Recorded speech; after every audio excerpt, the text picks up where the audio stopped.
Welcome to the deep dive. Yeah. Today, we are looking at something massive, a fundamental power shift that's happening right now under our feet. It really is. We're strapping in for a pretty high-stakes investigation into how governance itself is being reshaped or maybe even controlled by AI and this absolute explosion of global data. And our mission today is, I think, really crucial. Yeah. We're diving deep into the work of Gholam Hussein Davani, and we're going to try and unpack this core tension that, really defines our decade. Digital democracy or digital dictatorship. Yeah. That's the choice. That's the choice. And it's why these sources are so essential. I mean, Mr. Davani has this uniquely powerful lens. Right. Tell us about his background. Well, he's a member of the Supreme Council of the Iranian Association of Certified Public Accountants. Yeah. And he's also a former member of the New York State Society of Certified Public Accountants. So not a technologist, but a numbers guy, a global finance expert. Exactly. And that's what's so important for you to understand.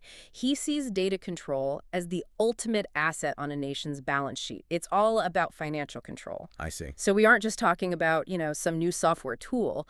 We're unpacking what he calls the emerging empire of data and figuring out who, at the end of the day, will be the true sovereign. Okay, let's get into it. And let's start with the bright side, because the sources do.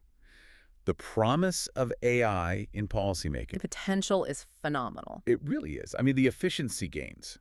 AI can process these unimaginable amounts of data, stuff no human government could ever handle, and give us what look like optimal solution. For incredibly complex problems, too. Exactly. Like, look at economic management. Instead of waiting for slow quarterly data, AI offers, near real-time forecasts? Precision forecasts. Yeah. For inflation, for labor markets. It can even predict infrastructure failures before they happen. And it promises transparency, better administration. Yeah. It's what we've seen in places like Estonia, right? Exactly. And the ultimate utopian vision that's painted here is the fully automated smart city. Right. Imagine a whole city where transportation, energy, waste management, even how the budget gets allocated. All run by an algorithm. All run by an optimizing algorithm. It theoretically removes human error, political squabbling, and you get the best public services for everyone. But, and this is a huge but, This is the pivot. the sources are very clear. AI isn't just a tool anymore. No, it's an influential player. It's making decisions that affect lives. And as soon as you give it that power, you run straight into some very serious ethical and political questions. And the most immediate real-world warning sign. Yeah. It's the contrast between that, clean Nordic vision and the very clear threat of what the sources call a digital dictatorship. They point directly to China. Yeah. The use of these advanced AI systems to analyze citizen behavior, assign social credit scores. And manage society with a reach that's, it's unprecedented. That's the ultimate risk, isn't it? The sheer concentration of power, Yeah. whether it's in big tech or in the state. It is. And the algorithms themselves are a black box. There's no transparency. And that's dangerous because they will, even if you don't intend it, they will introduce and reinforce bias. Leading to these profound injustices that you can't even appeal. How do you appeal to an algorithm when it can predict your behavior or control your access to basic services? That's a direct hit on your civil rights, on your freedom. And this isn't theoretical anymore. We are seeing these systems being actively weaponized to undermine the democratic process. Absolutely. The sources are incredibly specific here. The examples are chilling. Think about deepfakes. We had AI-generated deepfake phone calls of President Biden. Right, in the primaries. Used specifically to discourage people from voting. Or that AI-generated image of Taylor Swift that went viral, making it look like she endorsed a candidate in the 2024 election. It's not just misinformation to confuse people. It's targeted. It's designed to actively skew an election. It's hijacking democracy with synthetic reality. Which, that immediately makes me think, okay, if the infrastructure itself isn't ours, how do we even fight that? Yeah. We have to pivot here from the algorithms To the infrastructure. to the hardware they run on. And this is where the sources introduce this really chilling idea of a new kind of empire, An empire not built on armies. but on data control. This is the core of the geopolitical analysis. It's the old saying, right?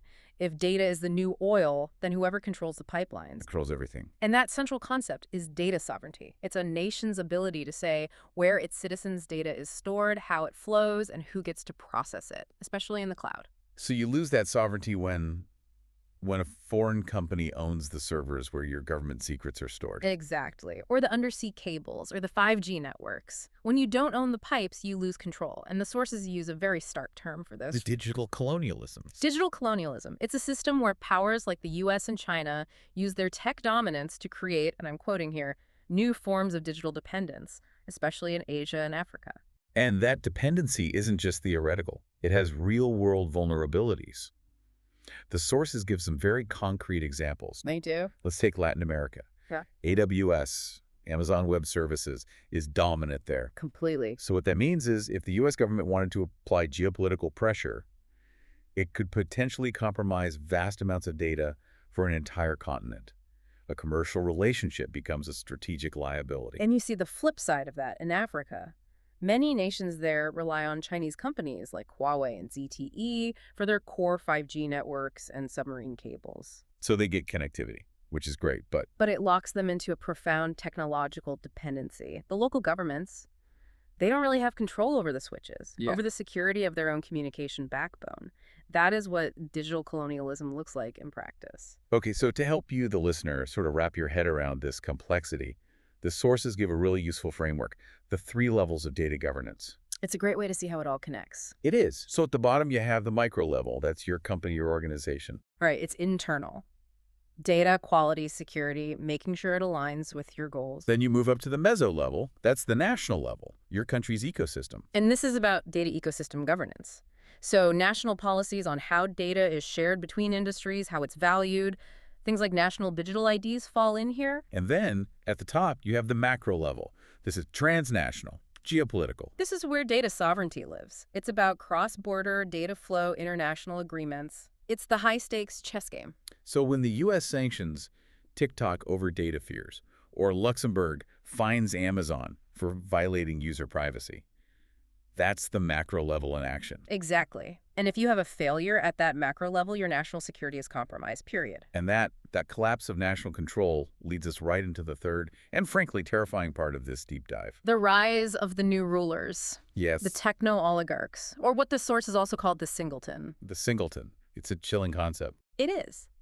Because it's not just a powerful company, it's defined as a supralegal entity, something that controls the digital infrastructure with a power that no parliament or election can really limit. They become the real decision makers. It's a fundamental shift from government by law to a corporatocracy. That's the model. The names mentioned, Peter Thiel, Elon Musk, they're not just entrepreneurs. In this model, they're the new rulers.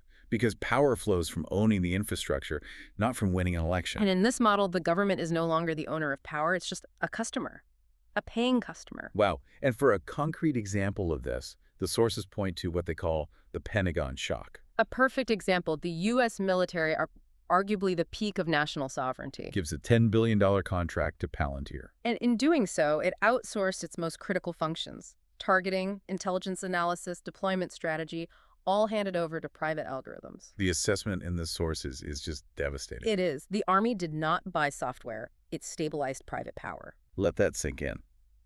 The U.S. military is outsourcing its core strategic brain to a private company whose first loyalty is, what? To its shareholders. There's algorithms, not necessarily to the Constitution. So what does this private algorithmic power look like on the street for you and me? The sources call it the invisible dictatorship. Citing all these safe cities popping up everywhere. London, Beijing, Dubai, LA. Where AI is monitoring every purchase, every face, every message. Your life becomes completely observable. And it's so easy to just write that off as, oh, it's just surveillance. But the analysis goes much deeper than that. Much deeper. This isn't rule with tanks in the street. You don't need overt violence. Because the goal isn't just to watch. No. The goal is behavioral engineering. The system constantly defines desired behavior and rewards it with convenience, with access, and it subtly suppresses undesirable behavior through algorithmic penalties. A democracy can die with a bang, but this new dictatorship, it's silent, it's preemptive. You're ruled by criteria you don't even know exist. It's utterly centralized. So, if this is where we are with the AI we have now, what happens when we zoom all the way out? When AI goes beyond just governance and reaches? Superintelligence. ASI. And the timeline here is what's truly terrifying. The consensus among experts is shifting so fast. ASI. It used to be science fiction. Distant future stuff. Right. Now, many experts believe it could arrive in just 5 to 20 years. Some of the more radical forecasts mention shorten that to even 1 or 2 years. Wait, there's a specific probability mentioned for extinction? 10 to 20% within 30 years. That's terrifyingly specific. Where does a number like that come from? It's a combination of factors, but it mainly comes from the sheer difficulty of the alignment problem. Making sure something that's vastly smarter than us stays aligned with our values. Our very complex, often contradictory human values. The sources lay out 2 paths. The utopia scenario, which they give a 30 to 35% probability. Okay, what's the upside? A massive upside. ASI could eradicate cancer, solve climate change and hunger, potentially even make biological death optional. But the downside Is the existential risk scenario. That's where you get that chilling 10 to 20% probability of human extinction in the next 3 decades if we lose control. And the analogy they use is just horrifying. It is. It's not that ASI would be evil. It might just keep us around like wild animals in a zoo.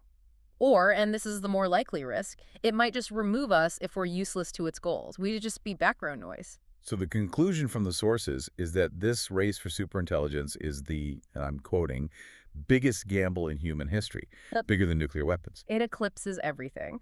And it demands an immediate global focus on safety and regulation above all else, because the stakes are, quite literally, everything. Which brings us all the way back to the core decision. How do we make sure AI strengthens democracy instead of destroying it? And the regulatory framework suggested in the analysis is pretty clear. We need truly independent regulatory bodies for AI decisions. We need to demand mandatory algorithmic transparency so we know how decisions are made. And we need clear international ethical standards. They reference things like the EU AI Act as a starting point. A starting point, yes. Fundamentally, though, to get to a digital democracy, you have to treat AI as an incredibly powerful assistant, a tool. Yeah. But the final, accountable control Has to stay in human hands. Because if we let that power consolidate with the owners of infrastructure and data, the sources are blunt. Democracy, as we know it, is already over. The very nature of power is changing right in front of us. And the big question today, which comes right from the sources, is this. Go on. Can society reclaim control through regulation and transparency? Or do we have to accept that we've already entered the age of technocracy? That is the crucial thought to leave you with. Think about it. Now that you know the 3 levels of governance, micro, meso, and macro, how does that change the way you see your own government's next big tech policy decision? What are they really signing away? Thank you for taking this deep dive with us.